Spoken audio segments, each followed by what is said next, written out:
Thank you, Nitin.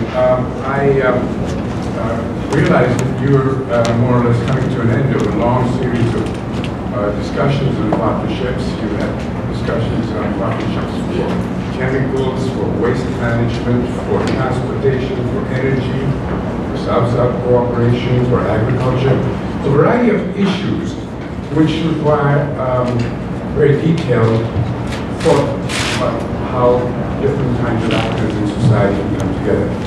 It's not only actors, it's also sectors, it's also age groups, it's also, we talked about very many different kinds of activities which qualify for bringing different actors together that we call partnership.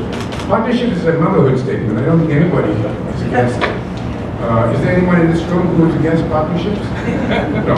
So I would like to propose that we now need a framework, not necessarily a theory, but a framework of thinking about partnerships, which would make it easier for us to identify the kinds of partnerships. Those partnerships are designed to yield synergies, to design to yield more than each of the individual members of the partnerships. And you know, this world is now pretty well interconnected. This woman has virtually nothing in her village home, just a few utensils, but she does have a television. And she and her children see how the rest of the world lives. And it's inherently conflict-creating partnership here, because communications are bringing to her messages about how to live that she cannot possibly offer her children. And there are negative aspects of partnerships that we also need to look at and see whether they need to be dealt with. And then the ultimate partnership is, of course, bringing us here. The whole globe recognizes there are problems facing our planet and our civilization, and we meet together here essentially to see whether there's a global partnership that we can put together to save us from oblivion. You know, the Earth today, I think it doesn't need much to convince you, is in high fever. There is a large number of crises. If you like, let me just show you some of them, if this thing is working. Here we are. There's poverty, there's population growth, there's pollution, climate, and not least things like their impacts on our finances and our economies. We are in actually pretty bad shape. And some of these crises are actually life-threatening, life on Earth threatening. This is one crisis, and there's a disease. There are two diseases that afflict our world today. One is called affluenza, and it's life-threatening. I mean, you may laugh, but it's worse than cancer. We are in serious trouble because there seems to be no real cure for it. All of our governments, from the people who suffer from this disease, are digging their heels in saying, you can't take this away from us. So not only is it a very bad and life-threatening disease, we don't even recognize sometimes that it's going to get us. It's a disease that basically tends to destroy large amounts of the earth, particularly what we call non-renewable resources. It leads to huge consumption. This is an average family in America, in South Carolina, consuming food that you can see that if they actually ate, they would have a second horrible disease called obesity. Now, the reason that they don't have so much obesity, they have as much as they do, is because they waste 40% of that food. In fact, they waste 17% of that food unopened in its original package. So we have a problem here that we need to look at. Partnerships. These are only one or two examples of what are now called planetary boundaries. This diagram has 9 of them. They are big time stuff: climate change, ozone depletion, land system change, biodiversity loss at a rate that hasn't happened since the dinosaurs disappeared. We're in the 6th mass extinction, losing literally hundreds of species a day. So we've got a problem here that has to be dealt with, leading to a large number of issues like species extinction and climate change. And then we've got a second problem, a disease called povertitis. It's also life-threatening. It's a disease that we would not wish on anyone, and nobody at this conference is here to plead for continuing it. Everybody's looking for an antidote or an antibody to take care of it. But you know, more than 1 billion people have no drinking water. Several billion people live lives like that in the picture, and they eat food in a week. This is a family in Chad, Central Africa, which looks like that, a total cost of around a couple of dollars. You can imagine that you know, there is a great problem. And the funny thing is that these two diseases actually feed on each other. They actually cause and accentuate each other. And that's really scary. But it's the basis of a potential partnership that would help us solve it. People have to get up in the morning at 4:30, 5 o'clock to get 1 bucket of water for their families. There are societal boundaries. These are my 9 favorite societal boundaries, but there are many others. Hunger, unemployment, illiteracy, alienation, violence, terrorism, you name it, it's all there.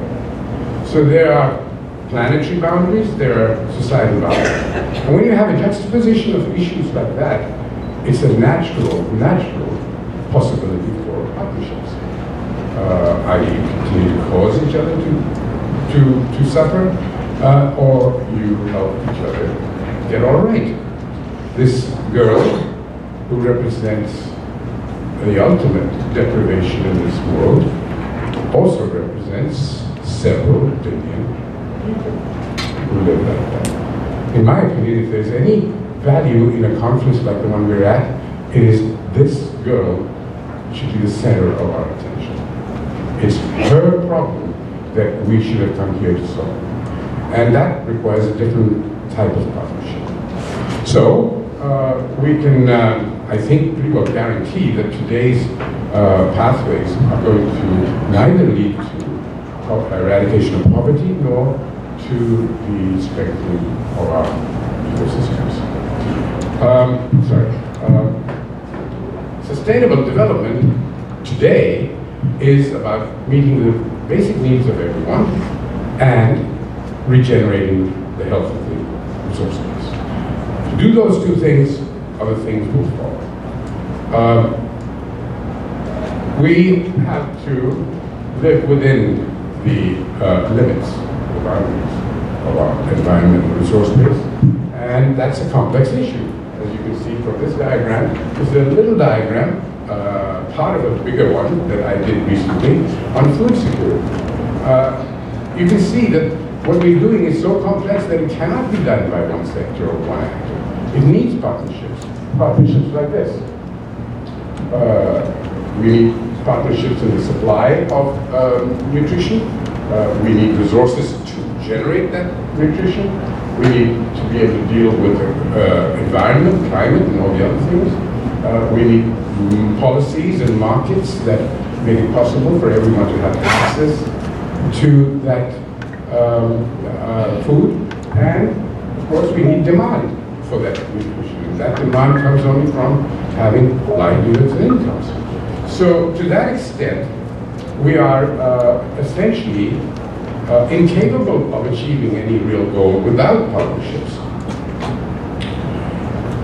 This is a project. This is a project in La Vichada. Vichada is a province in eastern Venezuela, not very far from here, a couple of thousand miles. Vichada was a total derelict savanna which had been massacred completely by 2 centuries of cattle grazing. There was nothing there. For 9 months of the year it was dry, 3 months of the year it was raining. 1 person in every 4 square kilometers. And even that person was a runaway from the law. He was a gun runner or murderer or something. An organization I work with, ZERI, Zero Emission Research and Initiatives, bought 8,000 hectares of land for $8,000. It was so poor, the land, that it sold for $1 a hectare. And within 12 years, with good scientific management, converted it into a tropical rainforest. Now this involved partnerships among everybody, scientists, botanists, what do you call people who study fungi? Fungi ecologists, and people from marketing, from production, and this became a hugely profitable enterprise. The government was so enamored of it that they allocated 6.3 million hectares for expanding it. President Uribe actually gives a deed for making an area that is the size of Holland, Belgium, and Luxembourg put together into expanding this. We haven't done that yet because we're raising the funds for it. But it is a profitable, bankable business to make that savanna completely into a forest, which generates huge quantities of water, of logs, of fruits, of resin, of all kinds of products which make money. The reason that it works is that is a network of opportunities that can only work systemically through partnerships. You need virtually all kinds of people. It's capable, this area that they have allocated to us is capable of having 10 million jobs created in it. This is my own building in South Delhi. It's probably the greenest building in the world today, and probably for another 10 years, because it's made entirely out of mud and recycled materials and industrial wastes like fly ash, using technologies that we developed in my organization. And the reason I show it to you is it's a pure example of partnerships. The Swiss government gave us part of the money, about half of the cost of the building. The Swiss cement company, Holcim, gave us a lot of materials and support. My own organization itself is a partnership. It's a social enterprise, that brings both NGO work and business together. And we were able to do this. This is a current project that is being supported by the Rockefeller Foundation in my organization, which is also quite interesting. It makes use of the fact that people want cell phones, mobiles. 18 years ago, there were no mobiles in my country. Today, there are almost 1 billion. If you have mobiles, you have base stations, towers. Otherwise, mobile can't communicate. So in India, there are towers everywhere. You can not go anywhere without them, but there is not electricity everywhere. So they have to have their own diesel generators. And today's cost of diesel there is costing them something of the order of 30 rupees, about 60 US cents per kilowatt hour for that diesel power.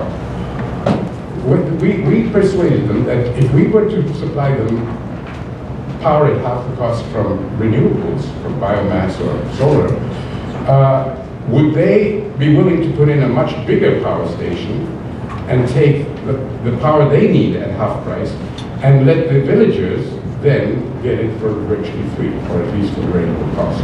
And they are agreed to do that. We're making 6 pilots now, and within 2 years we plan to go totally commercial. So that involved very detailed partnerships among all kinds of people: tower operators, mobile phone operators, government, ministries, 3 or 4 ministries, renewable energy, power, and of course the NGOs, people like us, who had to supply the biomass. So partnerships are inherent in any solution that we can hope to have. And this shows the kinds of partnerships. It's a systemic map of all the different things that need to be done for this program, which is called SPEED, to happen. We know that partnerships are needed between public sector, private sector, and the civil society, just mentioned. This is known and this is obvious. I would like to make a case for particularly strong, permanent, non-project-based partnerships between government, public sector, and civil society. The reason for that is this map. This map was produced by Professor Robert Putnam of Harvard University about 25 years ago in a book called Making Development Work. And in it, he studied how well the civil society in Italy was working in different parts. And the darker the region, the better the civil society works. I can't see the map from here now, I have it in the right order, but this is a map of how good civil society is. And as you can see in Sicily and in the Put, it's not so great. That's why you have a lot of mafia. In Milan and in the northern parts, in the northern end, it's very, very good. Now, then he plotted how well government works. And you will see that they are almost identical. Civil society, strong civil society, whether it's football clubs or music clubs or whatever, literature clubs, and government, good government, go hand in hand. So one partnership is a permanent partnership. It's nothing to do with whether it's good for agriculture, water, or sanitation. It's good for making society, a democratic society, work. I'm almost through. I just want to wrap up by saying we need collaboration and partnerships among many actors, but I've become convinced over a lifetime of working that this one, the one between the private and the civil society, is the most important. And if we don't strengthen these, by another 10, 15 years, we're going to need 3 worlds. And unfortunately, this is the only one we've got.